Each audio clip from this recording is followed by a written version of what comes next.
ఎలా అయిపోయిందంటే sleep deprived generation. రాత్రి 1 గంట వరకు ఫోన్ చూస్తారు, ల్యాప్టాప్ చూస్తారు, యూఎస్కి జాబ్ అంటారు. సో ఈ laptop screens, TVs, movies, Netflix ఇవన్నీ వచ్చేసి ఏంటంటే స్లీప్ డిప్రైవ్డ్ సొసైటీ అయిపోయింది. నిద్రపోవట్లేదు సరిగ్గా మనుషులు. సో దీనివల్ల కూడా స్ట్రెస్ చాలా ఎక్కువ అయిపోతుంది మనుషులకి. సో బాగా నిద్రపోవటం అనేది చాలా ఇంపార్టెంట్. బాగా నిద్రపోవటానికి చిట్కాలు అంటే జనరలైజ్గా చెప్తున్నాను నేను. ఒక రెగ్యులర్ టైంకి నిద్రపోవటం అలవాటు చేసుకోవాలండి. ప్రతిరోజు నిద్ర వచ్చినా రాకపోయినా, ఏ పని ఉన్నా ఏ పని లేకపోయినా 10ంటికి పడుకోవాలి అనుకున్నారనుకోండి, 10ంటికి పడుకోవాలి ఇంట్లో అందరూ. అది అలవాటు చేసుకోవాలి. ఇదేంటంటే బ్రెయిన్లో ఒక సర్కేడియన్ రిథమ్ అని ఉంటుంది. ఆ రిథమ్ 10ంటికి పడుకొని 6ంటికి లేవటం, ఈ ఈ రిథమ్ని క్రియేట్ చేసుకోవాలి మనుషులు. ఒకరోజు 10ంటికి పడుకొని, ఒకరోజు 1 గంటకు పడుకొని, ఒకరోజు 12ంటికి పడుకొని, అలా ఆ రిథమ్ లేకపోతే కష్టమండి. ఫస్ట్ది రిథమ్, ఒకటే టైంలో పడుకోవాలి, ఒకటే టైంలో లేవాలి, అది అలవాటు చేసుకోవాలి. రెండవది, బెడ్రూమ్ చాలా నీట్గా క్లీన్గా ఉండాలి. గందరగోళంగా పెట్టుకొని అక్కడే తినేది, అక్కడే ప్లేట్లు, అక్కడే ల్యాప్టాప్ పనిచేసేది, అక్కడే ఈ విధంగా లేకుండా క్లటర్ ఫ్రీగా బెడ్రూమ్ పెట్టుకొని నీట్గా ఉంటే నిద్ర ఈజీగా పడుతుంది.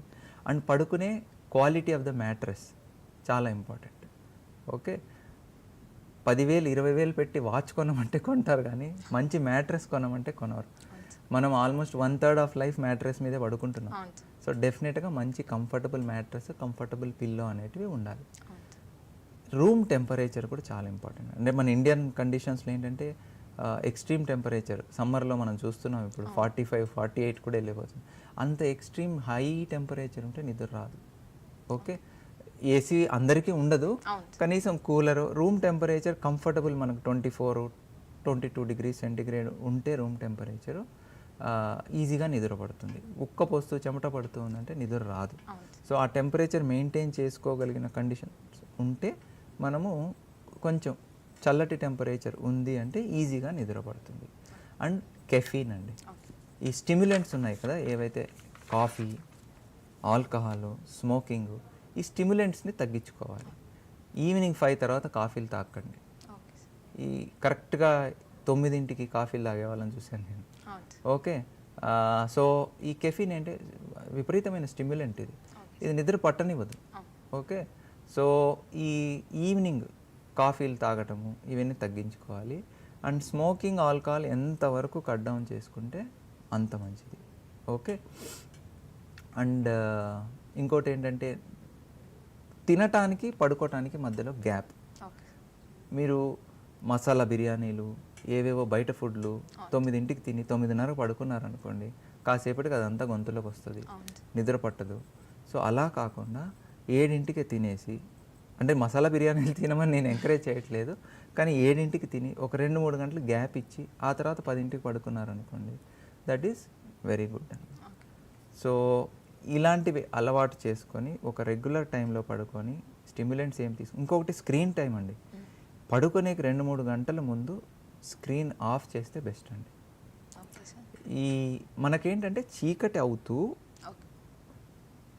ఈ బ్రెయిన్లో మెలటోనిన్ అనే హార్మోన్ సెక్రెట్ అవుతుందండి. అరే చీకటి అవుతుంది, మెలటోనిన్ బ్రెయిన్ సెక్రెట్ చేస్తుంది. ఈ మెలటోనిన్ మనకు బాగా నిద్ర పట్టడానికి ఉపయోగపడుతుంది. ఇది మామూలు రెగ్యులర్గా జరుగుతున్న తంతు కొన్ని లక్షల సంవత్సరాల నుంచి.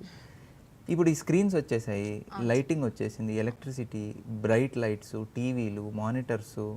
సో వీటి వల్ల ఏంటంటే మనము అవి చూస్తూ ఉంటాం కదా, నైట్ పడుకునే ముందు ఫోన్ తీసుకొని కాసేపు రీల్స్ అవి ఇవి చూడటము. వాటి వల్ల ఏంటంటే ఈ మెలటోనిన్ సెక్రెట్ చేయదు బ్రెయిన్. బ్లూ లైట్ ఉంటుంది వాటిల్లో, వాటి వల్ల మెలటోనిన్ సెక్రెట్ అవ్వదు. మెలటోనిన్ సెక్రెట్ అవ్వకపోతే నిద్ర పట్టదు. సో ఈ మనిషి అనేవాడు ఈ స్క్రీన్కి బాగా అలవాటు పడిపోయి సరే నిద్రపోవట్లేదు. సో ఈ స్క్రీన్స్ కూడా పడుకోనేకి ఒక 2-3 గంటల ముందు నుంచి అవాయిడ్ చేస్తే బెస్ట్. ఓకే సార్, అదేవిధంగా ఇందాక మనం మాట్లాడుకున్నట్లయితే గురకకి వయసుతో సంబంధం లేదన్నారు కదా, అది ఎంత వయసు మీన్స్? లేదండి, గురకకి వయసుతో సంబంధం ఉంది. పిల్లల్లో చాలా తక్కువ ఉంటుంది గురక. మనకు వయసు పెరిగే కొద్దీ మజిల్ టోన్ అనేది తగ్గిపోతుంది. సో లేడీస్లో బిలో 50 years వాళ్ళకి ప్రొటెక్టివ్ హార్మోన్స్ అన్నీ ఉంటాయి కాబట్టి గురక అనేది తక్కువ ఉంటుంది. ఒక్కసారి వాళ్ళు మెనోపాజ్ దాటిన తర్వాత లేడీస్కి జెంట్స్కి రిస్క్ సేమే ఉంటుంది. వయసు పెరిగే కొద్దీ డెఫినెట్లీ గురకకి పెరిగే ఛాన్స్ అయితే ఉందండి.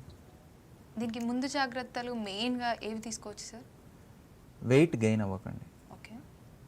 రెగ్యులర్ ఎక్సర్సైజ్ ఉండాలి. ఓకే డైలీ ఒక హాఫ్ అన్ అవర్ ఎక్సర్సైజ్ చేయగలిగితే బెస్ట్ అండి. సార్, అదేవిధంగా ఇప్పుడు మనం చెప్పుకున్నట్లయితే గురక అనేది శాశ్వతంగా రాకుండా ఉండాలి అంటే ఏం చెప్తారు సార్? గురక అనేది రాకుండా ఉండాలి అంటే మెయిన్ బరువు పెరగకూడదండి. Okay sir.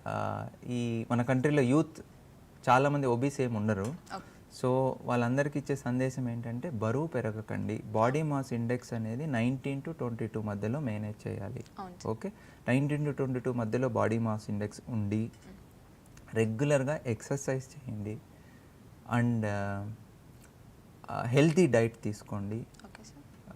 ఏవైతే ఈ ప్రిజర్వ్డ్ ఫుడ్స్ ఇలాంటివి తినకుండా ఫ్రెష్ వెజిటబుల్స్ కానీ, ఫ్రెష్ ఫ్రూట్స్ కానీ, మిల్క్ కానీ, ఎగ్స్ కానీ ఇలాంటివి తీసుకోవచ్చు. అలా కాకుండా బర్గర్సు, పిజ్జాసు ఇలాంటి వాటికి వెళ్తే ఊబకాయం వచ్చే అవకాశం, బరువు పెరిగే అవకాశము, సో దాని సైడ్ ఎఫెక్ట్స్ అవన్నీ ఉంటాయి. And regular exercise daily morning ఒక హాఫ్ అన్ అవర్, ఈవినింగ్ ఒక హాఫ్ అన్ అవర్ వాకింగో లేదంటే ఏదైనా గేమ్ స్పోర్ట్స్ చేయండి. ప్లస్ స్ట్రెస్ తగ్గించుకొని టైం టు టైం నిద్రపోవటము ఇవన్నీ చేస్తే డెఫినెట్లీ ఈ గురక అనే సమస్య రాదండి. Okay sir, thank you sir, thank you so much sir. ఈరోజు గురక గురించి, అదేవిధంగా వాటికి ఉపయోగపడే చికిత్స కావచ్చు, చాలా చక్కగా వివరంగా చెప్పారు sir. Thank you so much sir. Thank you. Thank you అండి. చూసారు కదండి, ఇదండి ఇవాల్టి ఎపిసోడ్. మరొక ఎపిసోడ్లో మళ్ళీ కలుద్దామండి. అంతవరకు చూస్తే